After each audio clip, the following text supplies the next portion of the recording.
الشعار اللي وحدنا كاملين: مغرب الكرامة والحرية والديمقراطية والعدالة الاجتماعية والمساواة الفعلية. هذا هو حلمنا، هذا من أجلنا نضل. إذا شكون هي القوى المؤهلة لقيادة هذا التغيير ولا هذا الحراك النضالي والجماهيري من أجل تحقيق هذا الهدف النهائي؟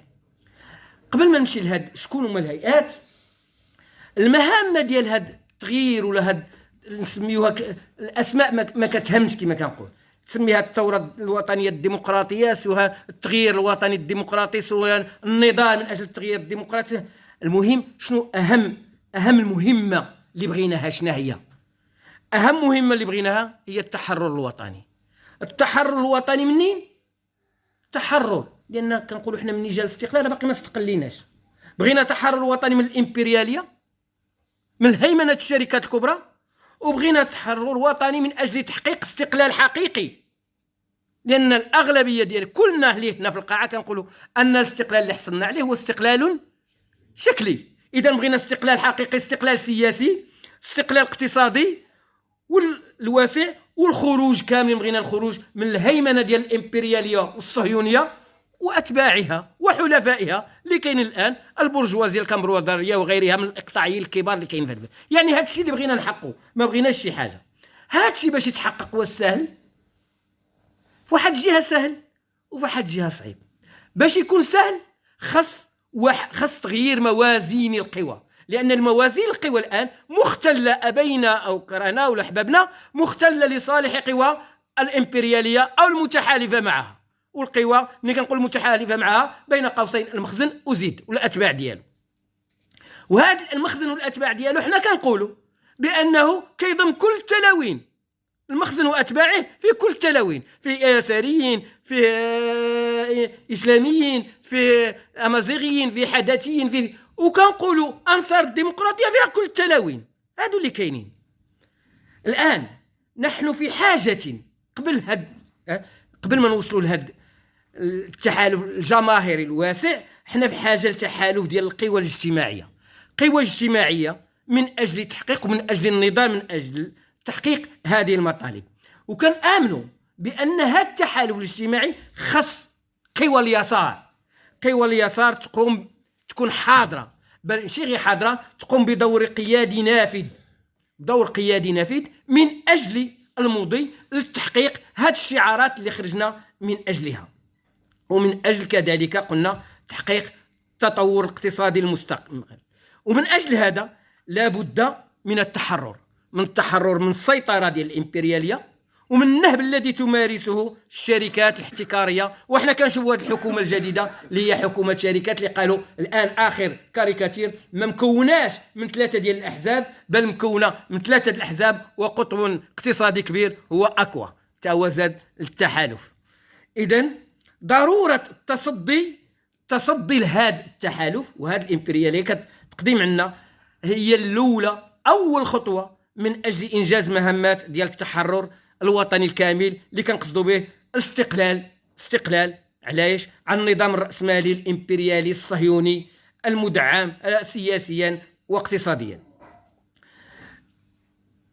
هذا التغيير اللي كنطمحوا ليه كيساريين وكحزب الاشتراكي الموحد، مع كامل الأسف أنه الآن ما بقيناش كنواجهوا عدو واحد، ما بقيناش كنواجهوا العدو الطبقي فقط، بل بيتنا نواجه عدوا آخر، أكثر قوة اقتصادية، أكثر قوة عسكرية، أكثر قوة سياسية. شكون هو الرأسمال الأجنبي، الرأسمال الأجنبي والهيمنة ديالو والاحتكار ديالو.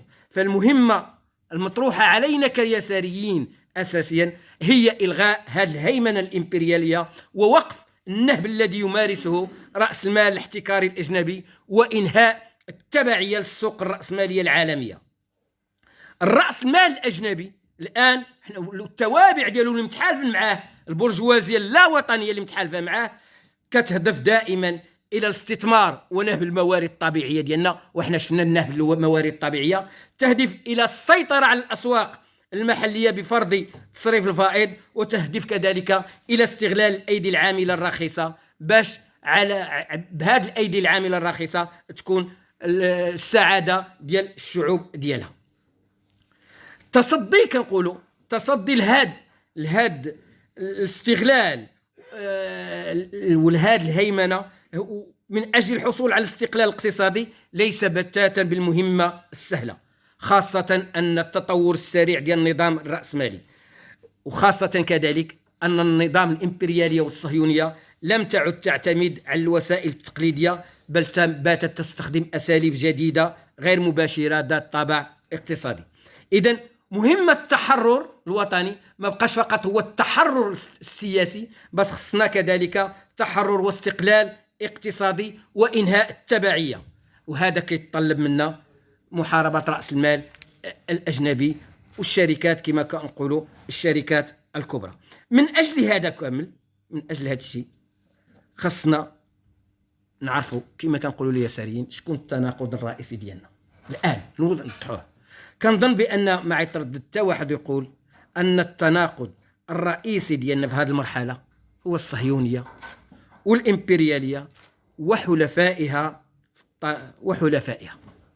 ومن كنقولوا حلفائها الأنظمة الرجعية، منها الأنظمة اللي ماشية مع هذه القوى الصهيونية الإمبريالية ووقعت معاهدة التطبيع، ومن جدوا من الآن كنجدوا رفضنا لهذه المعاهدة التي نعتبرها خاطئة يجب تصحيحها، وكنجدوا كذلك التضامن المطلق واللا مشروط مع المقاومة الفلسطينية بكل فصائلها التي قدمت وتقدم العبر والدروس. وربما احنا كيساريين إلا كنا ناخذ شي درس في الحاضر من غير الدروس القديمة، الدروس الآن كاينة في فلسطين، الدروس الآن كاينة في غزة، الدروس الآن كاينة في لبنان، الدروس الآن في الضفة الغربية، الدروس الآن كيعطيونا كيف توحدت ساحة القتال وتوحدت ساحات الإسناد وتوحدت البندقية وتوجهوا لعدو واحد. هذا هو الدرس اللي كيساريين خصنا ناخذوه، والعبر اللي خصنا ناخذوه، ونآمنوا بواحد الحاجة: عندما تحصل الإرادة ويحصل الإيمان